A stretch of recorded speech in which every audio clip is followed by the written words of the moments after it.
Shalom. First and foremost, I want to give all praises, honor, and glory to Yahweh, Bahasham Yahushai, Bahasham Rucha Kodash. Double honors to the elders and the apostles of Great Millstone, and peace and blessings to the elect. And today we're going to go into the book of 2nd Maccabees, the 9th chapter. About that time came Antiochus with dishonor out of the country of Persia. So now this is going to go into the account, all right, of Antiochus's death, right, with a bit more detail in how the Lord actually plagued him, okay, and brought him to his end. For he had entered the city called Persepolis and went about to rob the temple and to hold the city. Whereupon the multitude, running to defend themselves with their weapons, put them to flight. So he went in there thinking he's going to go rob it, get some money. Because remember, not only did he obviously, need money, but also to pay that indemnity to the Romans. So they were on his ass. So he's thinking, oh yeah, let me go rob them real quick. And then people came out and said, no, you ain't robbing shit. So they fought back and put him and his men to flight. And so it happened that Antiochus, being put to flight of the inhabitants, returned with shame. Now when he came to Ecbatane, news was brought him what had happened unto Nicanor and Timotheus, right? Basically how they had lost against the Jews. Then swelling with anger, he thought to avenge upon the Jews the disgrace done unto him by those that made him flee. So when those in Persepolis that basically beat him, so he had to flee, he was pissed off at that, right, and disgraced. And now hearing this news, he thought to go and take out his anger on the Jews for that. Therefore commanded he his chariot man to drive without ceasing, so continue, go, go, go, don't stop, and to dispatch the journey, the judgment of God now following him. So he didn't even realize it was about to be his time. For he had spoken proudly on this sort, that he would come to Jerusalem and make it a common burying place of the Jews. So, in his anger, these are the things he was spewing. He's going to go there and basically kill everybody over there. But the Lord Almighty, the God of Israel, smote him with an incurable and invisible plague. Or as soon as he had spoken these words, a pain of the bowels that was remediless came upon him, and sore torments of the inner parts. So he started having this, extremely, extremely painful internal, pains from within, from his intestines, his insides. And as it says, it was remediless. And that's what the Lord smote him with. And that most justly, for he had tormented other men's bowels with many and strange torment. So this was very deserving of him for having tormented others. And remember those 7 brothers, a couple of them actually mentioned that the judgment that was going to come upon him, just wait and you'll see. Howbeit he nothing at all ceased from his bragging, but still was filled with pride. So immediately after being hit with this plague, he was still, in that spirit of pride, right? He's like, nah, he's feeling a little bit of pain, but his mind is still to go out there and destroy the Jews. Breathing out fire in his rage against the Jews and commanding to haste the journey. So he's telling his chariot men, faster, faster, go, go, go. So he's on this, in his mind, he's on his way now to Jerusalem. But it came to pass that he fell down from his chariot. Because remember, now they're going super, super fast. Something happens, and, he falls. He falls down. His chariot maybe flipped. Maybe the chariot wheel hit a stone or a rock or something. And as it says, carried violently, so that having a sore fall. So that fall was like he completely fell out of that chariot. All the members of his body were much pained. Maybe he broke a couple bones, he was in a very bad state, bad condition at that point. And thus he that a little afore thought he might command the waves of the sea, So proud was he beyond the condition of man, and weighed the high mountains in a balance. He basically thought himself so proud he thought he was a god, that he could do anything. This is what this is saying. Was now cast on the ground and carried in a horse litter, shewing forth unto all the manifest power of God. See? So all that pride, all that, all that he was talking, before you know it, he's now being carried in a horse litter. Okay, and that showed the power of the Most High. So that the worms rose up out of the body of this wicked man. And whilst he lived in sorrow and pain, his flesh fell away, and the filthiness of his smell was noisome to all his army. So his body started to decompose.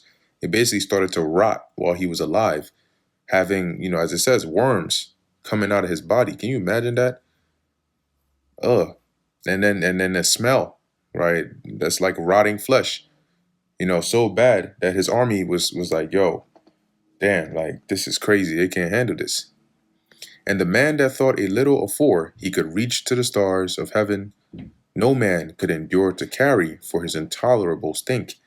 Okay, so this man who at one point thought, he was so great he could even, reach the stars. Nobody could bear to carry him in their chariot for how bad he smelt. Here, therefore, being plagued, he began to leave off his great pride. So now it got so bad that now he started to, take it down a few notches and to come to the knowledge of himself by the scourge of God, his pain increasing every moment. So as the pain started getting worse, he started to humble down and come to realize you're not a God, you're just a man.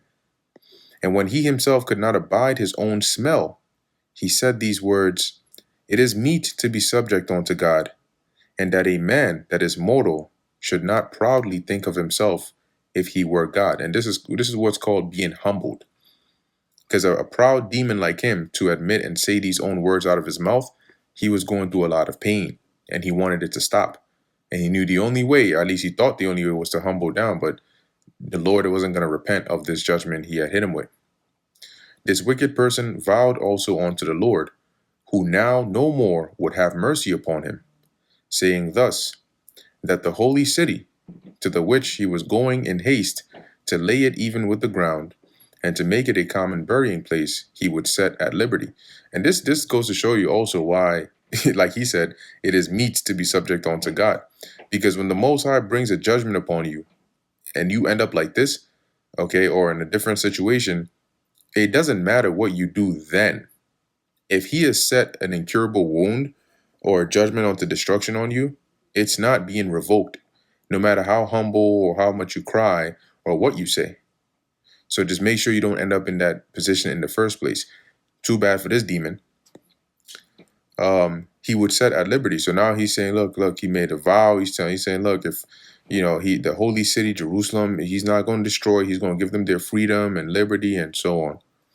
And as touching the Jews whom he had judged not worthy so much as to be buried, but to be cast out with their children to be devoured of the fowls and wild beasts, he would make them all equals to the citizens of Athens. So the Jews that he regarded not for anything, basically, you guys are so lowly that you don't even deserve proper burials. Now he said, no, he'll make them equal to the citizens of Athens. He'll give them a high rank, high position. And the holy temple, which before he had spoiled, he would garnish with goodly gifts, and restore all the holy vessels with many more, and out of his own revenue defray the charges belonging to the sacrifices.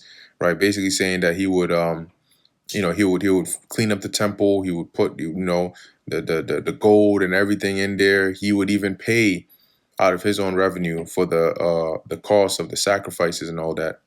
Yea, and that also he would become a Jew himself, which you can't really become a Jew, right? But what he means here is he would practice after what the Israelites would do, right? And go through all the world that was inhabited and declare the power of God. So he would become an apostle. But for all this, his pains would not cease, for the just judgment of God was come upon him. Therefore, despairing for his health, he wrote unto the Jews the letter underwritten containing the form of a supplication after this manner, thinking that it could be better. He can have, if he's able to send him this letter and appease the Most High, then peradventure, he might be able to recover of this disease. But the Lord said no. So this is the letter he writes to the Jews. Antiochus, king and governor, to the good Jews, his citizens, wisheth much joy, health, and prosperity. If ye and your children fare well, and your affairs be to your contentment, I give very great thanks to God, having my hope in heaven. As for me, I was weak, or else I would have remembered kindly your honor and goodwill, returning out of Persia, and being taken with a grievous disease. I thought it necessary to care for the common safety of all. Oh, is that so? Not distrusting mine health, but having great hope to escape this sickness.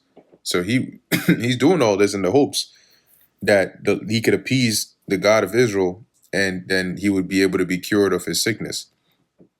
But considering that even my father, that what time he led an army into the high countries, appointed a successor, to the end that if anything fell out contrary to expectation, or if any tidings were brought that were grievous, they of the land, knowing to whom the state was left, might not be troubled. So, in going out to war and all of that, he left.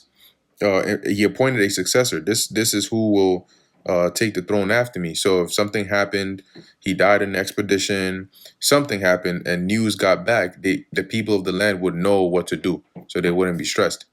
He's saying, so just like his father did that, again, verse 25, considering how that the princes that were borderers and neighbors unto my kingdom wait for opportunity and expect what shall be the event, I have appointed my son Antiochus king, that is Eupator, Antiochus Eupator, son of Antiochus the fourth Epiphanes, king, whom I often committed and commended unto many of you when I went up into the higher provinces, to whom I have written as followeth. So he's like, look, I'm hoping to recover, but just in case, I'm writing all this to you, and also know that the one who rules after me will be my son Antiochus.